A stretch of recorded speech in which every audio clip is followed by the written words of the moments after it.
I didn't even see him coming. 1 second, I was walking toward the pool with my towel over my shoulder. The next, a pair of hands slammed into my back, hard enough to knock the breath out of me, and I was underwater, sinking, clothes and all. Everyone laughed. Everyone except me, because the guy who shoved me, he wasn't family. He wasn't a friend. He wasn't even supposed to be there, and he thought humiliating me on Thanksgiving was funny. So I made sure he'd never forget the moment his joke backfired in the simplest, pettiest, most perfect act of revenge. Stick around, because this one gets real fast. If you've ever dealt with someone who crossed a line and called it just a joke, hit that like button, subscribe, and settle in, because this is one of the most unexpectedly satisfying Thanksgiving revenge stories you'll ever hear. My name's Ethan. I'm 17, a quiet kid, not the type who starts drama. This Thanksgiving, like every year, my family drove to Willow Creek, a warm little suburb where my Aunt Mia lives. She has a nice backyard with a pool, string lights, and the smell of roasted turkey drifting through the air like nostalgia. Her house is the kind where everyone feels welcome. Everyone,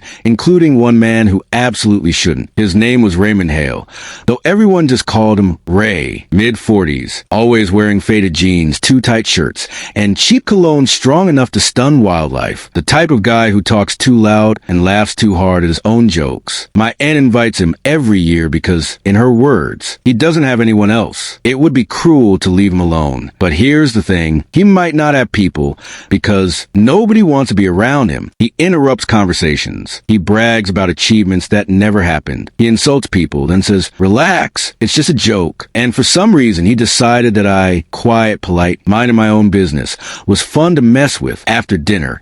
Most of us changed into swimwear and headed toward the pool. Ray didn't. He stayed seated, staring at his phone, occasionally glancing toward the pool like a cat watching a fish tank. I walked past him, towel in hand, wearing a simple bathing suit. My hair still smelled like the mashed potatoes I'd helped make. I wasn't thinking about anything except how cold the water might be. Then I noticed something. Ray stood up, and he followed me. I reached the edge of the pool, took a breath, looked at the water. Then I felt 2 heavy hands slam into my back. It wasn't playful. It wasn't gentle. It was a full-body shove. A shove with force and intention. My chest hit the water hard. My spine stung. My head went under. For a moment, everything was muffled, cold, disorienting. I surfaced, gasping. Ray was laughing so hard, he bent forward, clutching his stomach. "That's for walking too slow, kid," he shouted. People gave him awkward looks, but nobody said anything. Not wanting to ruin Thanksgiving. Not wanting conflict. But inside me, a fire lit. Not rage. Not hatred. Just a very simple, powerful thought. No, not this time. I dragged myself out of the pool, wet hair sticking to my face. My chest burned. The humiliation stung deeper. He shoved me, hard enough to hurt, hard enough to scare me. And when I looked at him, he winked. "Lighten up, kid. Just a little joke." The worst kind of phrase. The phrase people use when they know they cross a line,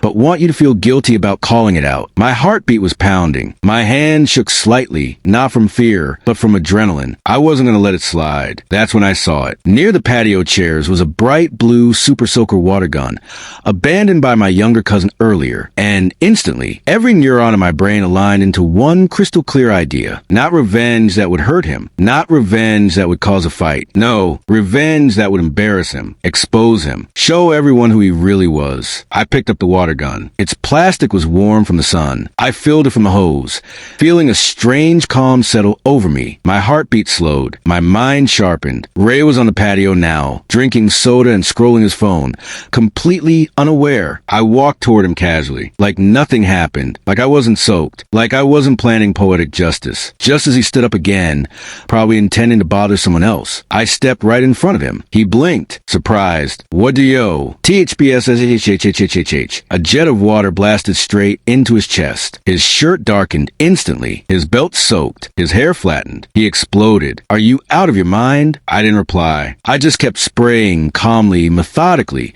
like I was watering a very annoying plant. "You little piece of..." "Stop it." I said stop. When the water finally ran out, he stood there dripping, fists clenched, trembling with fury. "You ruined my clothes. I pushed you as a joke." His voice cracked. Everyone stared. My mother snorted. My uncle coughed, trying not to laugh. My aunt covered her mouth. Even the little kids were giggling. Ray looked around at all the eyes on him and realized something. This time, he was a joke. "You think this is funny?" He stomped toward my aunt. "This kid attacked me. He needs to be punished." My aunt raised an eyebrow. "You shoved him into the pool, Ray." Ray's jaw dropped. It was a joke, and so was a water gun, my uncle said. Laughter spread again. His face turned the color of an angry tomato. He let out a sound, something between a growl and a whine, and stormed back inside the house. For the rest of the day, he sat alone on the couch watching football, arms crossed, glaring at me every time I walked by like a cartoon villain whose plan failed. He didn't apologize. He didn't speak. He didn't shove anyone else. But he learned something important. Sometimes the smallest act of payback is enough to expose the biggest bullies. The best part? Later that evening,